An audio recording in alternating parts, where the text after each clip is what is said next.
Our third episode of Be Like Buddy was being angry and safe, and it was requested by a member of our online community whose son had benefited from watching our first 2 episodes, eating at the table and going to a restaurant. Those are linked in the description below.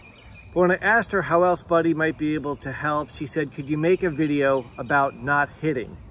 I thought we should start before the violence and before the hitting and begin with recognizing what the stressors are, recognizing what someone's precursor behaviors might be that just immediately precede the violent actions, and use that as the time to intercede. And that's what you're going to see in that episode of Be Like Buddy. There's a link to being angry and safe in the description below.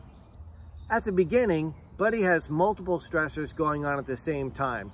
He's having a rough time completing the castle that he wants to build out of blocks. And then at the same time, his care provider is calling him away from his preferred activity before it's done. Buddy immediately goes into meltdown mode and begins a series of actions that might lead to maladaptive or destructive behavior. This is the point where his care provider intercedes.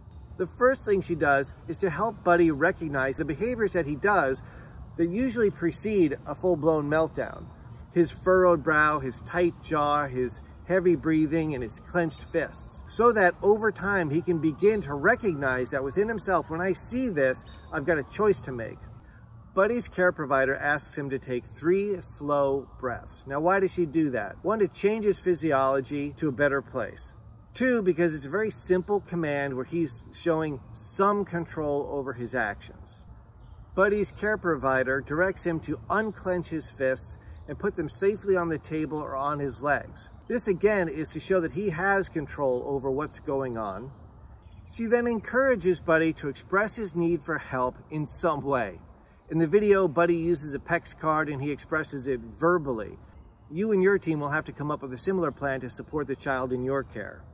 Finally, at the conclusion of the video, there's a reward for Buddy following those steps and communicating his need for help. He gets the help that he needs, and then he's asked to comply with what the care provider wanted him to do in the first place. I hope you have found this video very useful. Please subscribe to our YouTube channel so we have the opportunity to make more Be Like Buddy videos more often. And share this video, and please share the videos in the description below with as many families as you can.